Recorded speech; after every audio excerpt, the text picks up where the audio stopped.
देखिए बाबू, आज हम पढ़ेंगे प्रश्नावली 3.1 के जो प्रश्न हैं उसे एनसीईआरटी पैटर्न पर आधारित जो प्रश्न है उसमें दूसरे का पहला प्रश्न है। दूसरे क्वेश्चन को हम लोग पढ़ेंगे।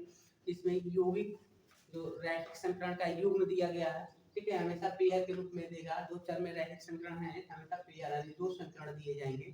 और इसमें ये पूछेगा कि दोनों रेखा ये बताइए कि समपाती है कि समांतर है कि प्रतिच्छेद करने वाली रेखाएं हैं। प्रतिच्छेद कब करता है इसके बारे में हमने आपको बताने का कार्य किया था। और कब संपाती होगा, कब दोनों रेखा एक दूसरे के समांतर होंगी, इसका रूल हम लोग पढ़ चुके हैं। ठीक है, अब हम लोग प्रश्नावली के प्रश्नों को जैसे यहाँ कह रहा है कि अनुपात a1/a2 b1/b2 और c1/c2 दिए गए हैं। इनका प्रयोग करके आप बताइए कि जो समीकरण युग्म दिया गया है, यहाँ पर क्वेश्चन दिए गए हैं, 3 प्रश्न दिए गए हैं लेकिन 6 समीकरण है, यानी 2 समीकरण एक साथ हैं। ठीक है, कौन सा समीकरण प्रतिच्छेदी है, कौन समांतर है और कौन समपाती है, इसका पता लगाना है। ठीक है, तो पता लगाने के लिए हमने जो रूल बताया था उसका हम लोग फॉलो करने वाले हैं। जैसे a1/a2, जैसे क्वेश्चन नंबर 1 को देखो। क्वेश्चन नंबर 1 में देखेंगे बाबू, जैसे इसको सॉल्व अगर करते हैं तो a1/a2 का मान निकालेंगे। तो आपको बताया गया था कि जो x का गुणांक होता है वो a1 है पहले समीकरण में। तो पहले समीकरण में x का गुणांक 5 है, तो आप लिखेंगे 5। a2 का क्या है, x का गुणांक दूसरे में देखो 7 है, तो बट्टे में 7 लिख दिया गया। कैसे b1/b2 तो क्या है -4 और नीचे 6, तो ये तो कटेगा ना 2 से, तो -2/3 हो जाएगा।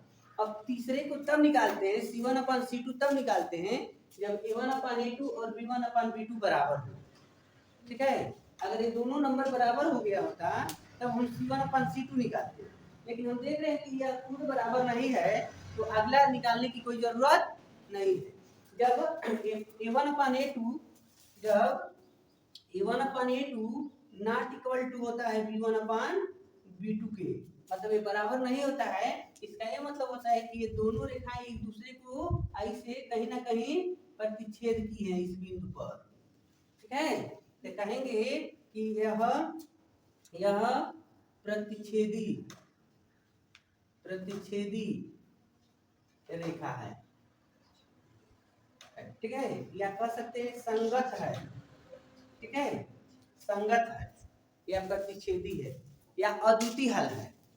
ठीक है, अगर अब दूसरे प्रश्न को देखेंगे तो यही काम दूसरे में भी करना है। a1/a2 को जोड़ेंगे तो x का गुणांक क्या है 9 और दूसरे में x का गुणांक है 18, तो ये कितना हो गया 1/2, 9 एकम 9 9 18 कट गया ना। अब आ जाओ b1/b2 का मान निकालते हैं। तो b1 का मान क्या है 3 और b2 का मान क्या है 6, तो 3 एकम 3 3 दूनी 6, ये कितना हो गया। अब देखो इसमें a1/a2 और b1/b2 का मान बराबर ना मिल गया, तब हम यहाँ पर c1/c2 का भी मान निकालेंगे। अगर ये बराबर नहीं मिला होता तो हम c1/c2 को निकालने का कोई जरूरत नहीं था, हम वही पर सॉल्यूशन बता दिए। लेकिन बताओ 12/24, तो 12 कम 12 12 दूनी 24, इसका भी मान तो वही आ गया जी, यानी सेम नंबर मिल गए। तो आप कह सकते हो अतः a1/a2 b1/b2 बराबर c1/c2। अगर तीनों बराबर हो तो ये माना जाता है कि ये दोनों रेखाएं समपाती हैं, यानी इसका अनेक हल है।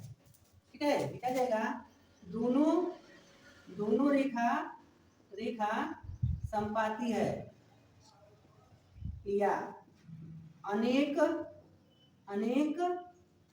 हल है, या कह सकते हो यूज क्या है संगत है। ठीक है, ठीक है। अब देखो इस तीसरे को देखते हैं थोड़ा सा, यहाँ भी आ जाओ भाई, इनका भी सेम वही प्रोसेस a1/a2 निकालते हैं। a1 का मान क्या है यहाँ पर 6, a2 का मान 2, तो कटेगा ना 2 कम 2 2 तिहाई, यहाँ पर 3/1 लिख सकते हो, खाली 3 भी लिख सकते हैं। b1/b2 का मान यहाँ से देखो v1 का मान क्या है माइनस, अगर नंबर के आगे माइनस होगा तो माइनस लिखना है, तो y का जो गुणांक होते हैं वही ना b होता है, यहाँ लिखेंगे -3 और नीचे -1, यहाँ पर नंबर नहीं ठीक है तो माइनस माइनस कट जाएगा, क्या हो जाएगा 3/, ये तो यो बराबर आ गई।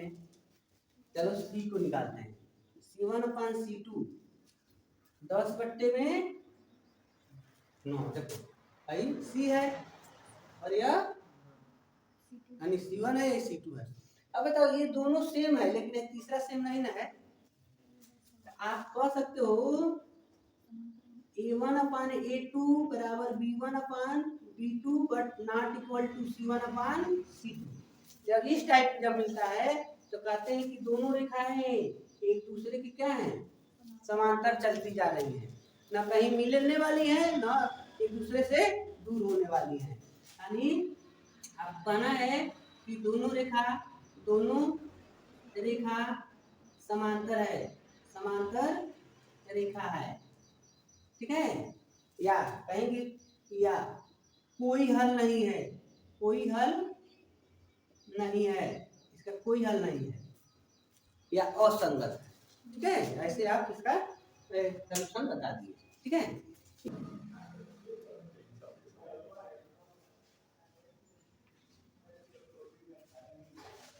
तो यहाँ पर कह रहा है ये फार्मूला है हम लोग का, इसके पहले भी यानी हमने सवाल किए थे कि A1/A2 B1/B2 और C1/C2, ठीक है, तो इसी के बेस पर यानी प्रश्न कह रहा है कि ये जो हमारा इक्वेशन दिए गए हैं लीनियर इक्वेशन है, ठीक है, तो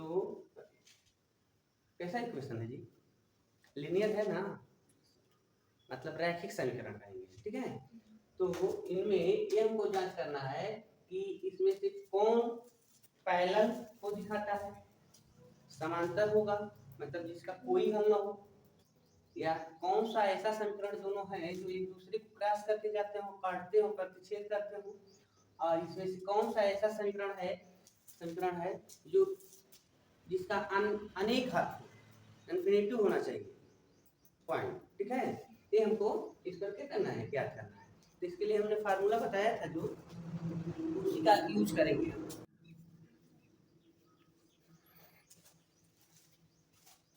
चलो देखते हैं, जैसे यहाँ पर क्वेश्चन है बाबू, यहाँ पर रेशियो दिया गया है A1/A2 B1/B2 C1/C2, इनका यूज करके दिए गए जो इक्वेशन है उनका हमको ये ज्ञात करना है कि कितना हल हो सकते हैं, अधिक से अधिक कितने इनके जीरोज मिल सकते हैं, मतलब शून्यक मिल सकते हैं, ठीक है, तो इनके लिए पहले क्वेश्चन को अगर हम फॉलो करते हैं तो यहाँ देखो इनके लिए क्या है, इनका अगर यूज करते हैं तो इक्वेशन 1 और इक्वेशन 2 से बात करते हैं, इक्वेशन 1 से हम A1 का मान निकालेंगे और इक्वेशन 2 से A2 का मान निकालेंगे, तो A1 का मान क्या है, x का जो कोफिशिएंट होगा, x का जो गुणांक होंगे वह A1 का मान होगा, इनका जो है x के साथ जो नंबर मल्टीप्लाई किए हैं 3, यह किसकी वैल्यू है, A1 की वैल्यू है, 3 लिख दिए, और A2 की वैल्यू, तो इक्वेशन नंबर 2 में x के कोफिशिएंट जो है वो A2 का मान है, तो इक्वेशन 2 में x का कोफिशिएंट 2 है,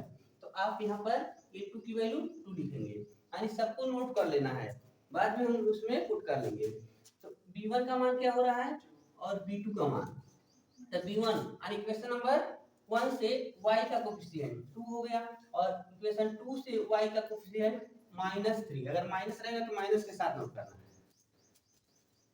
अब देखिए C1 और C2 का मान नोट करेंगे, तो C1 का मान यहाँ पर क्या है 5 और 7, ऐसे नोट कर लिए।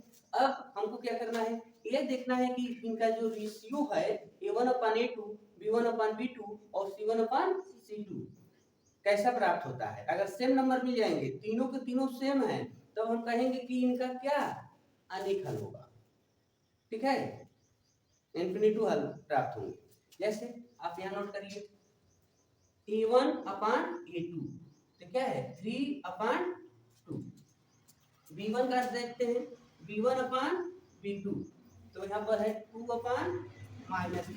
अब देखो यहाँ पर A1/A2 और B1/B2 का मान जब सेम नहीं मिला तो तीसरे के पास जाने का कोई जरूरत नहीं है, मतलब C1/C2 नहीं जांच करेंगे, ठीक है। अगर B1/B2 और A1/A2 और B1/B2 अगर सेम मिल गया होता तो हम जांच करते कि C1/C2 भी इक्वल है या नहीं है, ठीक है। लेकिन यहाँ तो देखिए कि ये स्वयं इक्वल नहीं है, तो आप यहाँ पर क्या करने वाले हैं, लिखेंगे कि A1/A2 not equal to B1/B2। इनका क्या होगा, एक हल होंगे, एक हल होंगे, ठीक है। इनको क्या कहेंगे हम, केवल ये पूछा है आपको, आप लिख देंगे संगत है। इनके लिए संगत नहीं होगा, पैरेलल के लिए, अगर पैरेलल होता है इनका कोई हल नहीं है तो कहेंगे कि असंगत है, ठीक है। ये आपका सॉल्यूशन हो गया। दूसरे के साथ अगर बात करते हैं यहाँ पर, तो मान लो यहाँ देखो A1 A2 B1 B2 C1 C2 निकाले हैं पहले। अगर इस क्वेश्चन में आप नहीं निकालते हैं, सीधे सीधे मान निकाल लीजिए। आप ऐसे नोट कर सकते हैं A1/A2। चलो A1 का मान इक्वेशन 1 से 2 लिए और A2 का मान 4 लिए, ठीक है। तो कितना हो गया बाबू, ये 1/2, ठीक है। B1/B2 का मान निकालिए तो -3/-6। देखो माइनस माइनस दोनों है तो प्लस हो जाएगा, ठीक है। प्लस हो गए और 3 1 जा 3 2 जा तो 1/2 हो गया। इसका देखो सेम मिल गया। अब जब सेम मिल गए तो अगला को भी नोट करेंगे, तो हम देखेंगे C1/C2 का मान कितना है, तो यहाँ देखो 8/9 है। अब देखो ये तो डिवाइड होने यानी कटने पिटने वाले नहीं है, तो इसका ये मतलब हो गया ये दोनों सेम है, इक्वल है, बट ये नॉट इक्वल है। तो आप ये कहने वाले हैं कि A1/A2 बराबर B1/B2 और नॉट इक्वल टू C1/। इस कंडीशन में ये क्या होता है, हाँ पैरेलल लाइन है, ये सब दोनों पैरेलल है, यानी ये दूर कहीं भी जा सकती है बट एक दूसरे को क्रॉस नहीं करने वाले हैं, ठीक है। तो इसलिए इनको आपको कहना है असंगत, ठीक है। ये हो गया आपका सलूशन। इसके साथ अगले क्वेश्चन को अगर देखते हैं, इनके पास आ जाओ, तो यहाँ भी हम डायरेक्ट सॉल्व करते हैं A1/A2। तो इनकी वैल्यू देखो, A1 का मान क्या है 3/2/9 लिखेंगे, इनका वैल्यू है 9। तो मान लो ये देखो ये फ्रैक्शन के रूप में है ना, अंश बट्टे हर के रूप में है ना, तो अब नीचे ए को है तो इसको भी हम क्या करते हैं, 2 को कर देते हैं, मतलब इसका अपान 1 लिख देते हैं ताकि सॉल्व करने में दिक्कत ना हो। इस फॉर्म में जब सवाल हमको मिलता है तो ऊपर वाले को नोट करते हैं और क्रॉस मतलब गुणा कराते हैं और नीचे वाले को उल्टा कर देते हैं, इनको क्या कर देंगे, उल्टा कर देंगे, ठीक है। अब देखो इनसे कट गए ना, इनका मान कितना मिल गया 1/6, ठीक है, 2 3 जा, ठीक है। अब आओ B1/B2 की वैल्यू क्या है +5/3/-10। अब देखो बाबू, अब ये तो इक्वल आने वाले नहीं है क्योंकि ये खुद माइनस हो गया, ये पॉजिटिव नंबर है ना, तब कहाँ से होने वाले हैं। तो आगे लेकिन बढ़ जाओ, ऐसे लेते हैं तो 5/3 इंटू -1/10, 3 से तो कट गया है, कितने रन में 2 रन, -1/6 मिल गया। ये अंक जो है नंबर तो सेम मिला बट एक नेगेटिव एक पॉजिटिव मिल गए, तो आप कहने वाला अगला नोट करने की जरूरत नहीं है, आप कह दीजिए A1/A2 not equal to B1/B2। तो इसके टाइम मिल गया।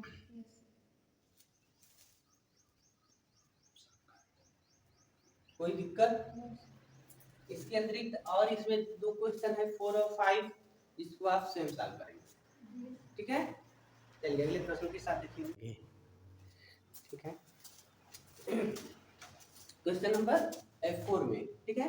तो 4 में कह रहा है कि बाबू अभी क्वेश्चन नंबर 3 को जैसे हमने सॉल्व करने का काम किया तो क्वेश्चन नंबर 4 को भी सॉल्व करेंगे। फर्क इतना है कि इसमें अगर दिए गए इक्वेशन का कोई हल है, मतलब केवल इस पर ध्यान देना है कि ये नहीं ना है कि इसका कोई हल नहीं है, मतलब ये दोनों लाइन पैरेलल ना होना चाहिए, ठीक है। अगर पैरेलल है तो ग्राफ नहीं बनाना है, अगर पैरेलल नहीं है तो आपको ग्राफ बनाना है।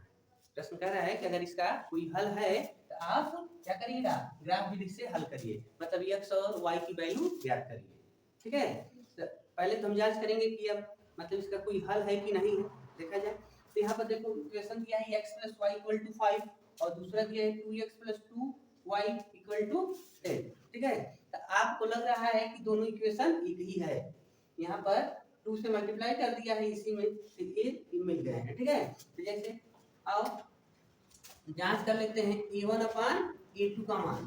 तो पहले इक्वेशन में x का कोएफिशिएंट क्या है, 1 है ना, x का कोएफिशिएंट कुछ नहीं है तो 1 है, तो 1/, और दूसरे इक्वेशन से x का कोएफिशिएंट 2, यानी गुणांक हमने 2 लिख दिया, तो 1/2 मिला। अब b1/b2 का मान निकालेंगे, तो देखो अब यहाँ भी एक है और इनका 2 है, तो 1/2 मिल गया। अगर हम तीसरे को निकालते हैं c1/c2, तो यहाँ पर 5/10, तो ये भी तो 1/2 हो गए। जब तीनों का तीनों सेम हो जाता है तो कहते हैं कि इसका अनेक हल है, बहुत सारे हल मिलेंगे, इसकी कोई गिनती नहीं है।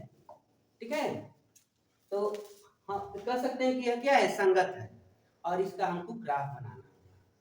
तो ग्राफ बनाने के लिए, अब देखिए ग्राफ बनाने के लिए क्या हमने आपको बताया था कि समीकरण जो हमारे पास है इक्वेशन 1 से अगर बात करें तो चलो ऐसे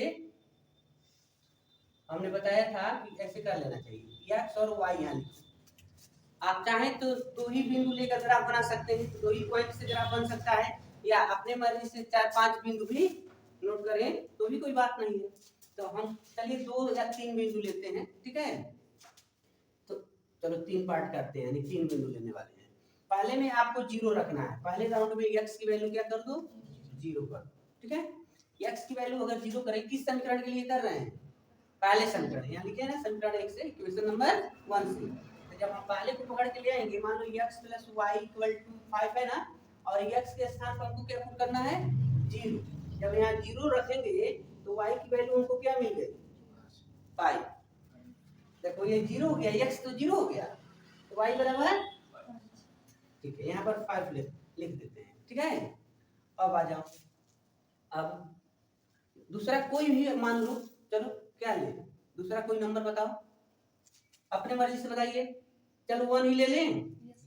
अगर हम x की वैल्यू 1 रखते हैं, किसमें रखेंगे, x + y = 5 में ना रखेंगे जी। तो अगर यहाँ 1 लिख दे तो 1 + y = 5, तो y की वैल्यू क्या मिल गया, इसको इधर ट्रांसफर करेंगे तो 5 में माइनस हो जाएगा 1, तो 4 मिल गया, यहाँ 4 मिल गया। अगर हम 2 रख दे तब तो y की वैल्यू 3 हो जाएगी, मान लो 2 यही ना रखेंगे, तो 2 जाकर 5 में माइनस हो जाएगा, अब माइनस हो जाएगा तो यहाँ 3 बचेगा। इसका ये मतलब आपके माइंड में अब चल रहा होगा कि जैसे x का मान बढ़ रहा है तो y का मान कम हो रहा है। देखो अगर हम 4 रख दे तब, जब अगर यहाँ हम 4 रख दे तो जाकर 5 में कम हो घट जाएगा, तो 1 ना हो जा रहा है, तो x का मान बढ़ेगा तो y का मान घटेगा, अगर y का मान बढ़ेगा तो x का मान घटेगा, दोनों प्रोसेस है। अगर x की वैल्यू ज्यादा करते हो तो y का वैल्यू कम होता जाएगा, अगर y की वैल्यू ज्यादा करते हो तो x की वैल्यू, आओ y को कम कर दें 0, y वाले लाइन में हमने क्या ले लिया 0, तो x की वैल्यू क्या होगा 5, जब y 0 हो जाएगा तो x बराबर 5 बच गया, कोई दिक्कत। आइए अगले समीकरण के अगले इक्वेशन की बात करते हैं, समीकरण 2 से देखा जाए उसमें भी यही सब नंबर मिल रहे हैं कि नहीं। ठीक है, तो जब हम दूसरे समीकरण यहाँ पर ये भी बनाएंगे x y 1 2 3, चलो ऐसे लेंगे, तो हमारे पास है 2x + 2y = 10। अब देखो बाबू, अगर x की वैल्यू 0 इसमें लिया गया है ना, तो इसमें भी 0 ले, अगर x की वैल्यू यहाँ 0 रख देंगे तो 0 हो जाएगा, 2x 0 हो गया, और यहाँ 2y बचेगा, 2y = 10, तो भाई 2 भाग देने जाएगा ना इसके नीचे, तो 10 क्या हो गया 5 हो गया, डिवाइड 5 हो जाएगा। तो जब हम x की वैल्यू 0 तो y की वैल्यू 5 इसमें मिल रहा है ना, तो हम ऐसा न करके यहाँ से हम 2 पहले कॉमन कर लेते हैं, तो x + y = 10, तो x + y बराबर 2 इसमें डिवाइड कर दिए तो 5 हो गया ना। तो आपको दिखने लगा ना कि जो पहला समीकरण हमारा था वही दूसरा समीकरण भी मिल गया, तो हमको सॉल्व करने की जरूरत नहीं है। जितना इसमें पॉइंट लिए हैं उतना इसमें भी पॉइंट ले लेंगे, कोई दिक्कत? क्योंकि यह जो दूसरा इक्वेशन जो है पहले इक्वेशन की क्या है, पहले के बराबर है, दोनों एक ही इक्वेशन है, ठीक है। अब इसका हमको क्या करना है, एक ग्राफ लेना है। चलिए लाइन दिखाते हैं, ठीक है। तो यहाँ पर ओरिजिन पॉइंट हो गया 0, उसके बाद एक्स एक्सिस पर और वाई एक्सिस पर, यानी एक्स एक्सिस पॉजिटिव होगा, वाई एक्सिस नहीं, ये भी तो पॉजिटिव होगा, लेकिन एक्स डैश नेगेटिव होगा और वाई डैश ये भी नेगेटिव, यानी डैश जब ले लिए तो ये नेगेटिव एक्सिस है और ये पॉजिटिव एक्सिस है, ठीक है। तो अधिक से अधिक हम क्या नंबर लिए हैं 5 तक, लेकिन कहीं भी जा सकता है, इसकी कोई सीमा है नहीं, इस ग्राफ के लिए कोई सीमा नहीं, कहीं भी जा कितना भी नंबर हो सकते हैं। तो 1 2 3 4 5 6 1 2 3 4 5 6 इस पर मतलब अपनी इच्छा अनुसार नंबर इस पर रिप्रेजेंट कर सकते हैं। 1 2 3 4 5 6 -1 -2 -3 -4 -5 ऐसे, ठीक है। चलो अब x की वैल्यू 0 है तो y की वैल्यू 5, x की वैल्यू 0, x एक्सिस पर कोई नंबर नहीं लेना है, तो y एक्सिस पर 5, यानी आपका यहीं पर हो जाएगा, इनका जो कोऑर्डिनेट क्या हो गया बाबू, कोऑर्डिनेट 0 5, मतलब भाई ये तो कोऑर्डिनेट में ना है, ठीक है। दूसरा कोऑर्डिनेट 1 4, x एक्सिस पर 1 तो 1, तो y एक्सिस 4, तीन ही तो यहाँ भी आप काट लेंगे और यहाँ भी काट लेंगे, इस लाइन को पैरेलल ऐसे ऊपर तक ले जाएंगे 4 के सामने, तो दोनों जहां क्रॉस करेगा वहां नंबर लिखेंगे 1 4।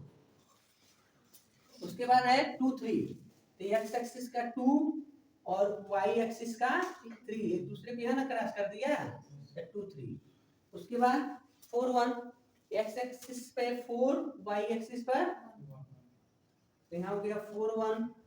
उसके बाद है 5 0, अगर कहोगे सर इतना ही क्यों लेंगे, और भी ले लो कोई बात नहीं। अगर मान लो सपोज करो कि हम आगे इसको बढ़ा ले और यहाँ पर 6 ले लें, तब क्या मिलेगा, -1 मिलेगा।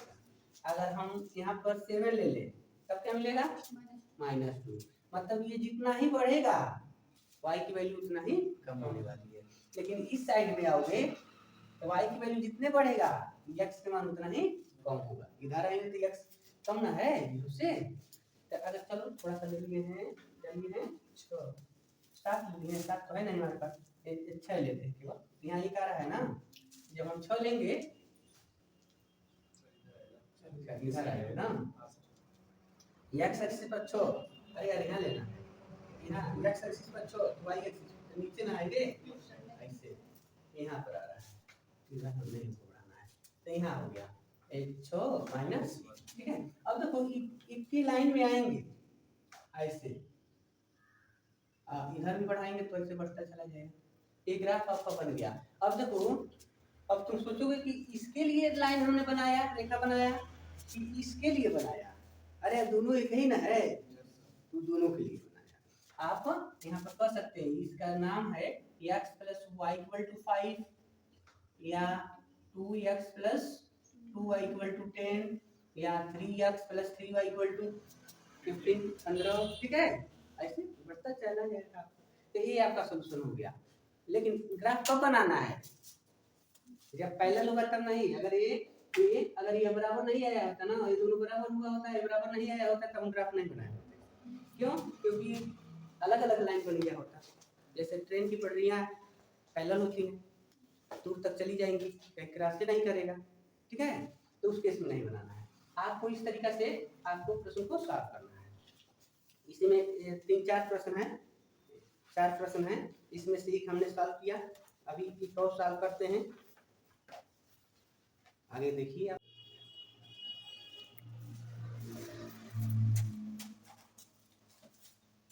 देखो सब नहीं आएगा, दो जो सेक्शन में मैथ करते हैं, आ रहा है रास्ते में, हाँ ये जैसे थे सब, तो 15 मिनट के बाद पहुँचेंगे।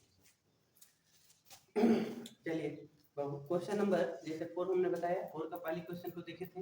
अब 4 के 4 नंबर का क्वेश्चन देखते हैं, चौथे प्रश्न को देखते हैं, ठीक है।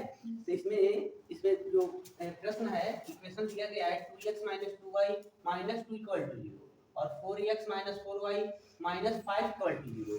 जैसे अब देखो यहाँ पर इक्वल टू 0 दे रहा है, अगर हम इसको हटा दें और इसको ट्रांसफर भी कर सकते हैं, और इक्वल टू 2 हो सकता है, इक्वल 5 हो सकता है, पॉजिटिव हो जाएगी दूसरे पक्ष में जाकर।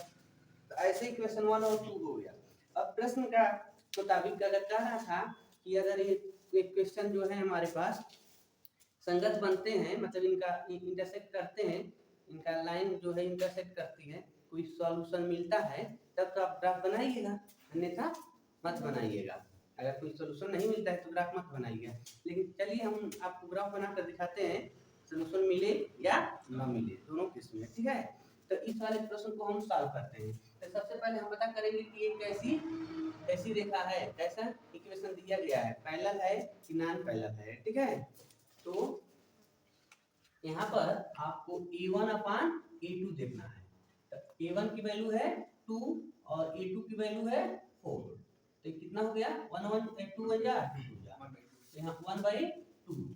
और b1/b2 की बात करें तो -2/-4, क्योंकि माइनस रहेगा तो माइनस का आपको नोट करना होगा। तो माइनस माइनस प्लस हो गया, तो इसका भी मान 1/2 मिलते हैं। और C1 जब ये दोनों मैच कर गया, एक जैसा है, सेम है, तो आप अगले को भी नोट करेंगे 2/5, इसका तो 2/5 हो गया। तो आप देख रहे हैं कि a1/a2 = b1/b2 but not equal to c1/c2। और इसका ये मतलब है कि ये जो लाइन है, दोनों लीनियर इक्वेशन जो है सीधा तो है बट एक पैरेलल है, ठीक है, एक दूसरे के पैरेलल है, इनका कोई हल नहीं होने वाला है, कहीं एक दूसरे को क्रॉस नहीं करेंगे तो हमको x और y की कोई मान नहीं प्राप्त होगा, यानी कह सकते हैं असंगत। अब आओ, इसका तो ग्राफ बनाने को नहीं कहा है, बट ग्राफ अगर बनाते हैं तो देखो कैसा इसका ग्राफ बनता है।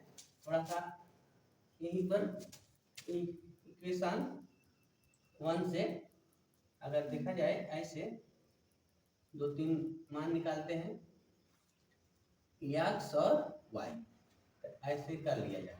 चलो मान इक्वेशन 2x - 2y = 2 है ना, ऐसे।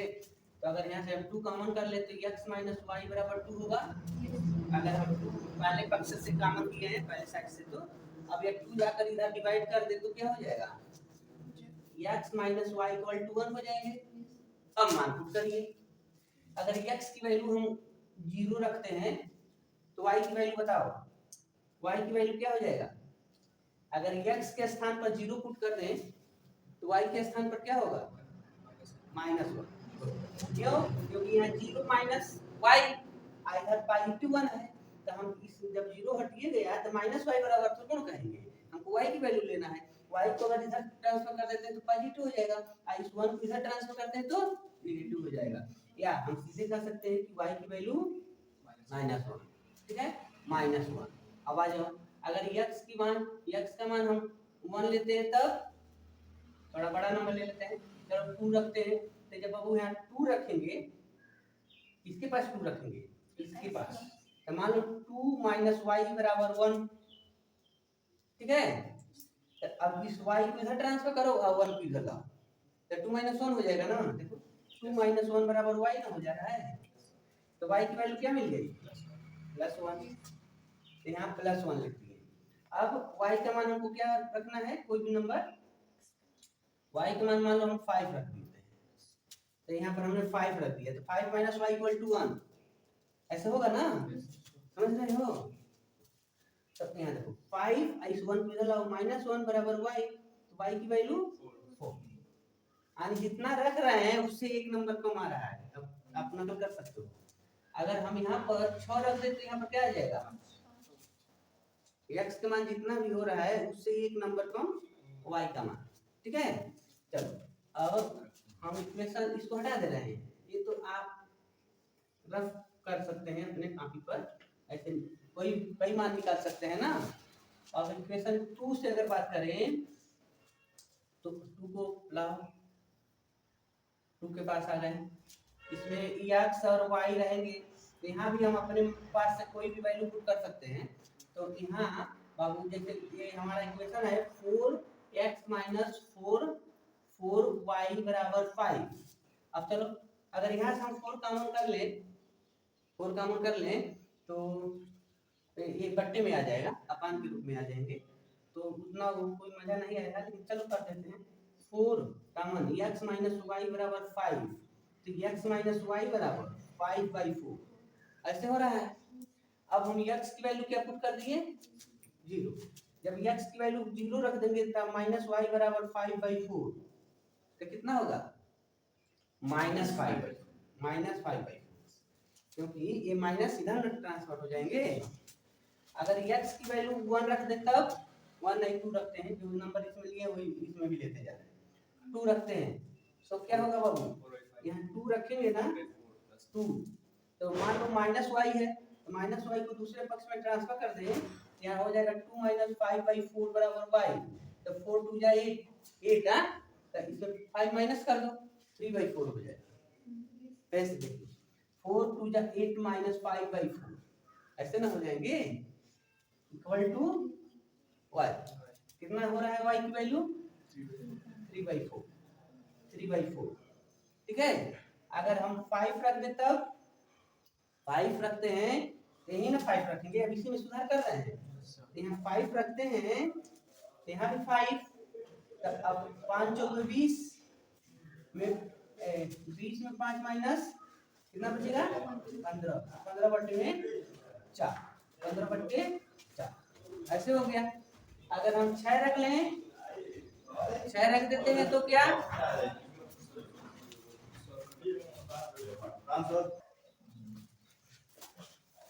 तो देखो यहाँ पर अब अगर 6 पुट कर देते हैं बाबू, अगर हम ये नंबर पुट करते हैं x के स्थान पर, यहीं पर रखें, यहाँ रख लेते हैं जी, कोई दिक्कत, तो 6 और यहाँ भी हो जाएगा, मल्टीप्लाई करो 24 माइनस करो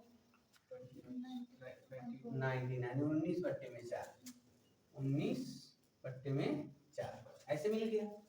एक बार y की वैल्यू 0 रख के देखिए क्या डायरेक्ट y की वैल्यू 0 पुट कर लो। जब हम y का मान 0 रख देंगे, जैसे कि x माइनस वाई बराबर 5/4 है ना, तो y का मान हम 0 करते हैं तो 5/4, तो x बराबर 5/4 हो गया सीधे, ठीक है। तो x की वैल्यू है 5/4। इसमें भी तनी y की वैल्यू एक बार 0 रख कर देखो, इतना सब नंबर हमको रिप्रेजेंट करने की जरूरत नहीं पड़ेगी, ठीक है। तो आ जाओ, एक कौन था पहला हमारा, ये ना था, यही ना था, जैसे कि x माइनस वाई बराबर 1 न लिए थे, तो y की वैल्यू अगर 0 हो जाए तो x का मान क्या मिलेगा, x का मान 1, ठीक है।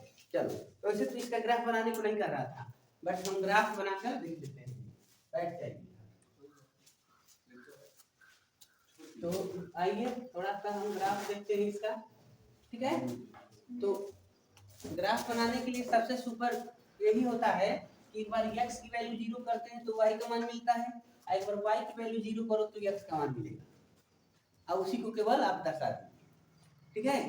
तो दोनों इसमें भी तो कम किए है ना, आइए यहाँ पर हम लेते हैं, ठीक है,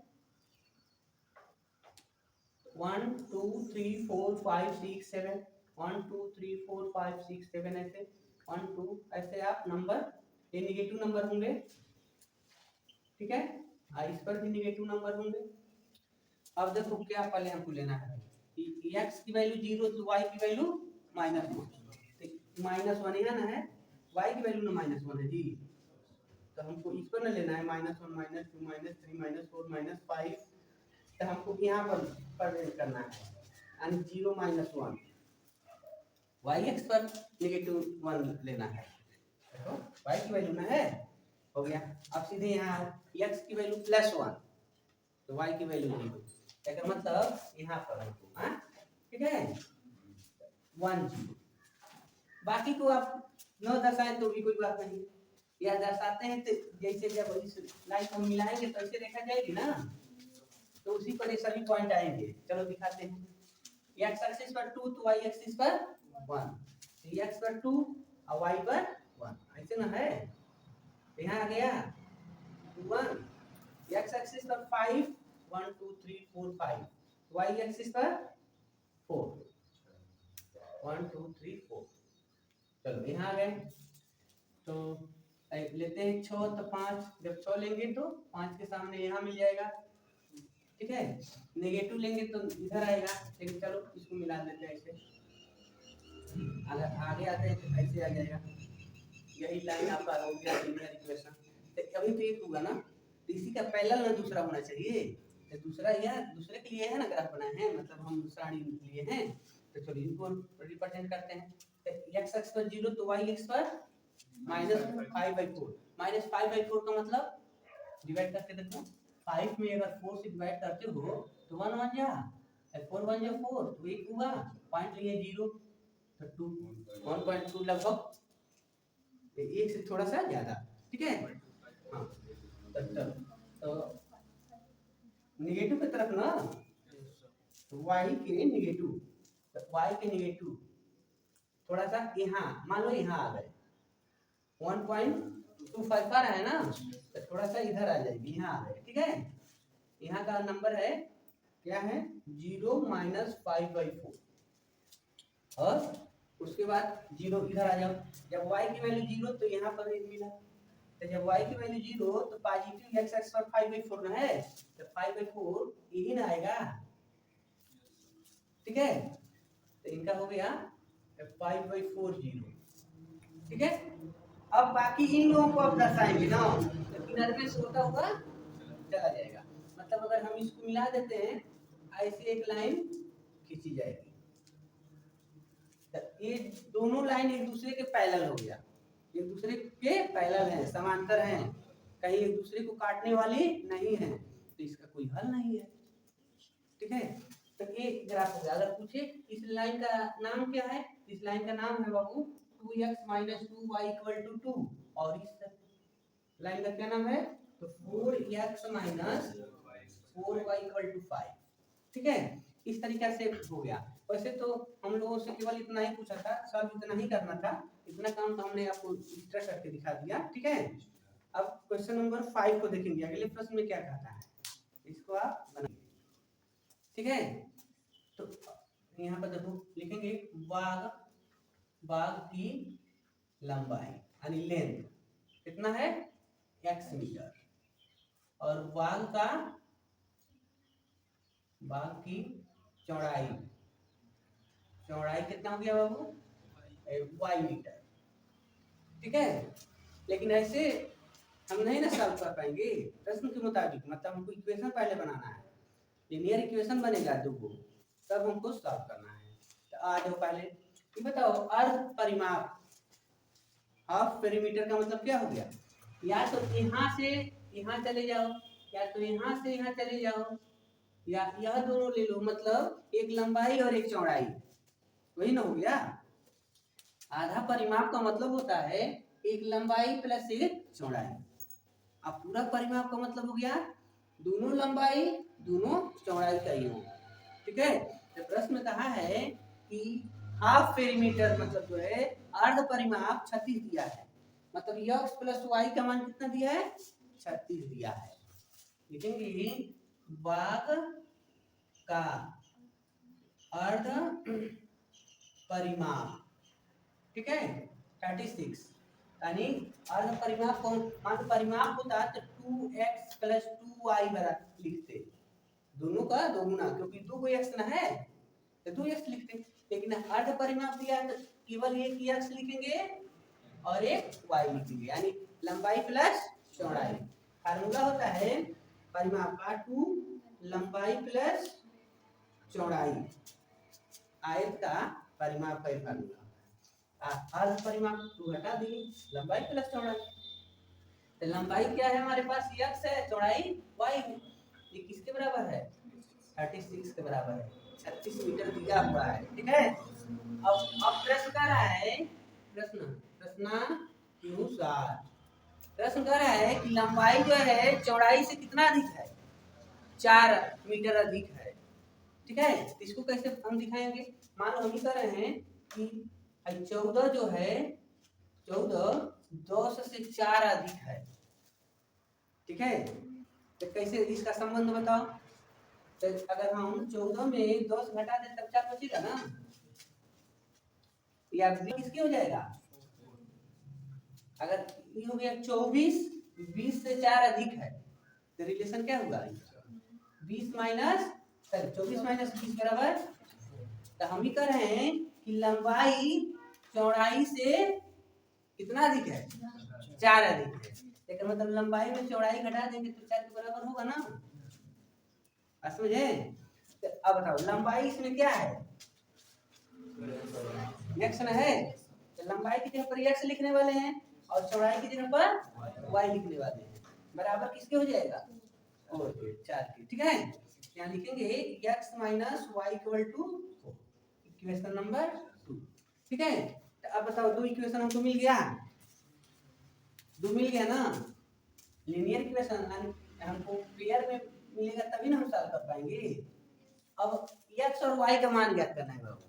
अब दो तरीका, बहुत सारे तरीके हैं x y का मान निकालने का, लेकिन अभी हम लोग ग्राफी विधि पढ़ रहे हैं, ग्राफ के माध्यम से ना निकाल रहे हैं, तो हम ग्राफी विधि का ही यूज करेंगे, ठीक है। तो आ जाइए ग्राफ के लिए हम तैयार करते हैं यहाँ पर, लेकिन ये कोई जरूर नहीं है कि आप ग्राफ बनाइए करिए, केवल देखो यहाँ पर, यहाँ देखो लिखेंगे समीकरण 1 से, पहले हम 1 पर बात करेंगे, आ जाओ x प्लस वाई 1 से पहले हम मिला लेंगे ऐसे x और y, तो है x प्लस वाई बराबर 36। अब बताओ x के मान हम 0 लिख दें, x बराबर 0 लिख दें, तो बताओ y का मान क्या हो जाएगा? 36, 0 खत्म हो गया ना, तो यहाँ पर 36। तो अब बताना, प्रश्न तो ये कह रहा था कि x जो है, x लंबाई ना है, तो लंबाई चौड़ाई से 4 अधिक है, यहाँ तो लंबाई चौड़ाई से 36 कम हो गया, 0 हो गया खुद, ये गलत हो गया ना, ये तो हो नहीं सकता। अगर हम कोई भी नंबर लेते हैं तो 4 के डिफरेंस में होना चाहिए। आपके माइंड में अगर पहले से चल जाता है कि कोई भी आप नंबर लीजिए, दोनों में कितना होना चाहिए? 4 का डिफरेंस, जितना लंबाई है उससे 4 का डिफरेंस में क्या होना चाहिए? चौड़ाई होना चाहिए, ठीक है। आ जाओ, अगर हम लंबाई हमेशा बड़ा ना होगा तभी माना जाएगा कि सही है, ठीक है। तो 36 अगर हम 5 रखते हैं, 5 रखते हैं बाबू, तो 36 में 5 घटाएंगे तो बचेगा कितना? 31, तब गलत है। ऐसा करें कि हम इतना बड़ा नंबर रखें, x की वैल्यू थोड़ा थोड़ा चलेंगे, ठीक है। तो मान लो अगर सपोज करो कि हम 10 रखते हैं, फिर भी ये छोटा हो जाना है, यानी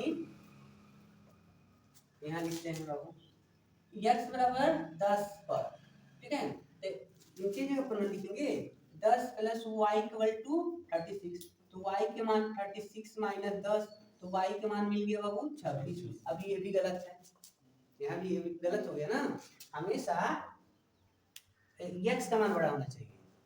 तो अगर हम 20 रख लेते हैं, 10 के लिए हमने 20 रख लिया, 20 x बराबर 20 पर, ठीक है। तो 20 पर देखो तो हम इसी के जगह पर 20 रखेंगे, 20 प्लस वाई इक्वल टू 36, तो y इक्वल टू 36 माइनस 20 यानी 20, y का मान 16। ये तो नंबर ठीक मिला है। देखो इनमें 4 का डिफरेंस नहीं था, इन दोनों में 4 का डिफरेंस नहीं था, लेकिन इन दोनों में 4 का डिफरेंस है। लेकिन ये कोई जरूरी नहीं है कि हमेशा मतलब यही दूसरे के लिए भी सही हो जाएगा, मतलब दूसरे इक्वेशन के लिए। लेकिन चलो एक आध नंबर और 20 से ऊपर आओ तो 24 रख के देखें, तो 24 x बराबर 24 पर, तो 24 प्लस y बराबर 36 माइनस 24, तो y का मान क्या मिलेगा बाबू? 2, और यहाँ पर तब तक ये तो गलत है, ये गलत है, इनका अंतर 4 का नहीं है। प्रश्न कह रहा है कि लंबाई चौड़ाई से चलिए नंबर अधिक है, अगर इसको लंबाई लेते हो तो चौड़ाई तब भी बहुत नंबर कम हो गया, 12 नंबर का अंतर हो गया। ठीक है, यहीं तक रहने देते हैं। दूसरे के पास अगर आते हैं, यहाँ लिखते हैं समीकरण 2 से, समीकरण 2 में, तो 2 क्या है हमारा, x माइनस वाई बराबर 4। अब आ जाओ, अगर ऐसी कोई नंबर बताओ जिसमें y का मान घटाए तो 4 बचना चाहिए। ठीक है, तो अब बताओ, सपोज करो कि 0 में हम 0 रखते हैं यहाँ, तो y का मान क्या मिलेगा, 0 माइनस वाई बराबर 4, तो y बराबर -4। ये तो गलत हो गया, देखो यहाँ -4। लंबाई बड़ी होनी चाहिए, जो चौड़ाई है छोटी होनी चाहिए, तो यहाँ ये गलत हो रहा है। सीधे हम 20 रखा तरी बाबू, इसमें नंबर है ना, चलो यही नंबर रख के देख लें, 10 ही रख के देखो, 10, तो यहाँ 10 रखेंगे तब 10 माइनस वाई बराबर 4, तो y बराबर, इसको इधर लाएंगे, इसको इधर ना करेंगे, तो 10 माइनस 4, तो y के मान 6, दोनों में 4 का डिफरेंस है। ठीक है, तो लेकिन ऐसा इसमें है, गलत हो गया, आई तो मन मिल गया है, 10 और 6 मिल गया, लेकिन ऐसा भी तो नंबर वाइज में होना चाहिए था। तो यहाँ 10 मैच कर रहा है, लेकिन वाई वाला मैच नहीं कर रहा है। तो अगर इस विधि से जाकर प्रश्न को सॉल्व कर रहे हो तो देखना होगा जो पॉइंट इसमें मिल रहा है वही इसमें भी मिलना चाहिए। ठीक है, तो अब 20 वाले को रखते हैं, 20 वाले को, तो 20 रखो, 20 माइनस वाई बराबर 4, तो इसको उधर करते हैं, तो 20 माइनस 4 बराबर वाई, तो वाई के मान 16। तो यहाँ देखो ये मैच कर दिया, 20 और 16 मैच कर रहा है, दोनों में मिल रहा है। कहोगे अरे सर जी ऐसे कैसे दोनों नहीं मिलेगा, मान लो जैसे हम 0 x की वैल्यू लिए थे, इसमें भी 0 में मिल रहा था ना, लेकिन y नहीं ना मैच किया, इसलिए गलत हो गया। जब हम इसमें 10 लिए थे, इसमें भी 10 लिए, लेकिन y का मान नहीं मिला। जब इसमें 20 लिए थे, तो इसमें भी हमने 20 रखा, तो इसमें तो y का मान मिल गया। कहोगे नहीं आगे का नंबर रख के देखिए, तो आगे चलो 24 रख के एक बार देख लेते हैं, तो 24, यहाँ 24 माइनस वाई बराबर 4, तो 24, इसको इधर लाएंगे तो -4 बराबर वाई, तो वाई का मान हमको क्या मिल गया, यहाँ 20 मिल गया, यहाँ 20 रख दिए, इसमें क्या मिला था 12। अब देखो इसमें 24 लिए तो इसमें भी 24 लिए, लेकिन इसमें वाई का मान 12 मिला, इसमें वाई का मान, इसका मतलब ये भी पॉइंट गलत है।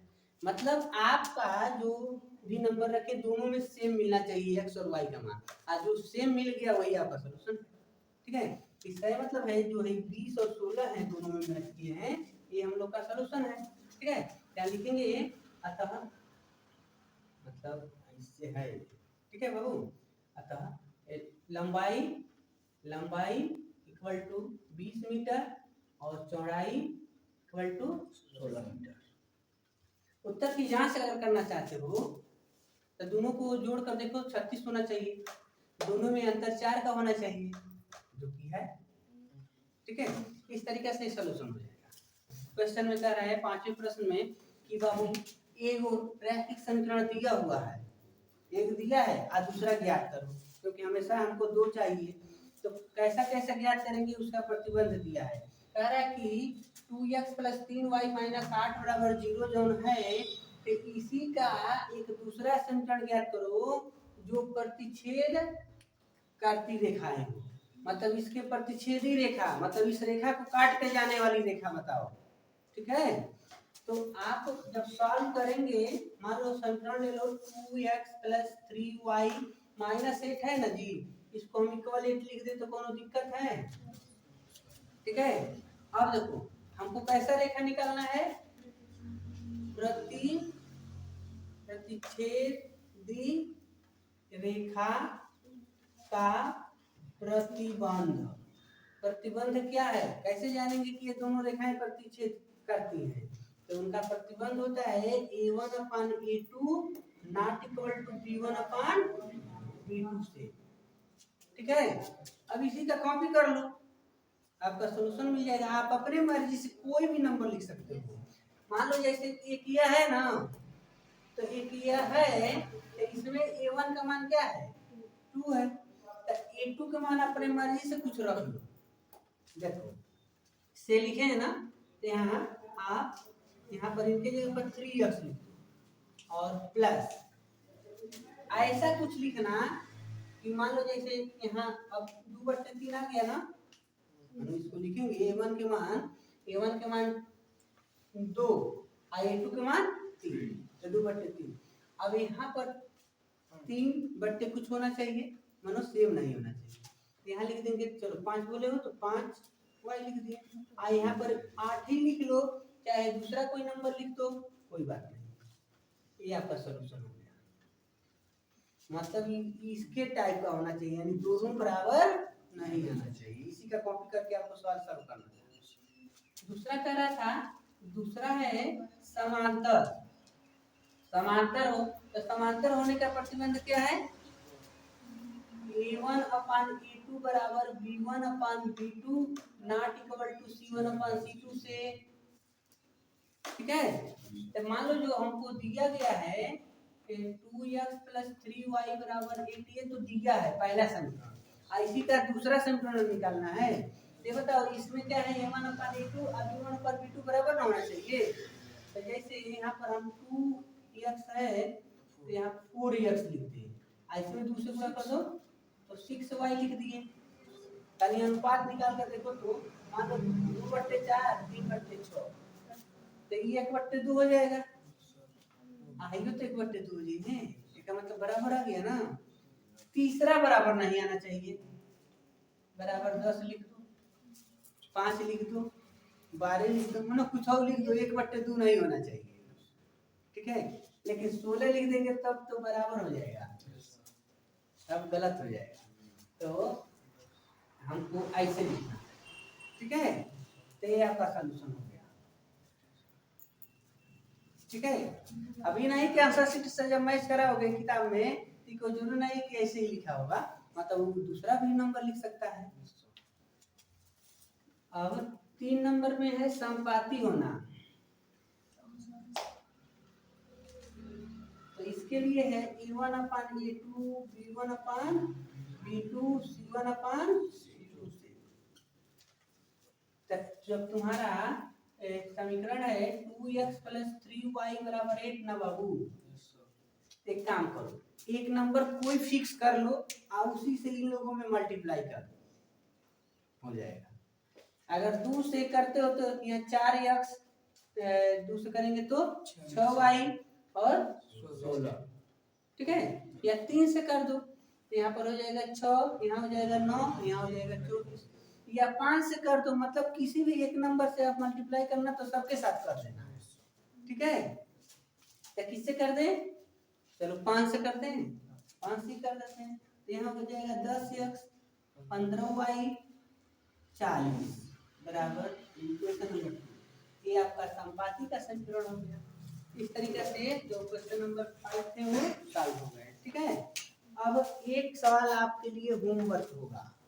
ठीक है, जैसे इसमें आपको समीकरण दिए गए हैं, 2 समीकरण दिए गए हैं, x - y + 1 = 0, 3x + 2y - 12 = 0 पर है कि इसका ग्राफ खींचिए और ग्राफ में बताइए कि अगर त्रिभुज बना रहा है, त्रिभुज को छायांकित करना है। मान लो जैसे ग्राफ बनेगा ना बाबू, ऐसे मान लो एक्सिस है, हो सकता है कि कहीं दोनों रेखा ऐसे क्रॉस कर दिया, चाहे त्रिभुज बन गया, नहीं इतना दूरी, यही आपको ऐसे क्या कर देना होगा, छायांकित कर देना होगा। तो ये आपका होमवर्क रहेगा, अगर नहीं कर पाते हैं तो हम बताएंगे। ठीक है, आपको अच्छा लगे वीडियो तो लाइक करिएगा, चैनल पर नए होंगे तो सब्सक्राइब जरूर कर लीजिएगा, और आपको ये प्रश्न समझ में ना आए तो कमेंट बॉक्स में बताइएगा, उसको सॉल्व करके तो आपको हम सिखाने की कोशिश करेंगे।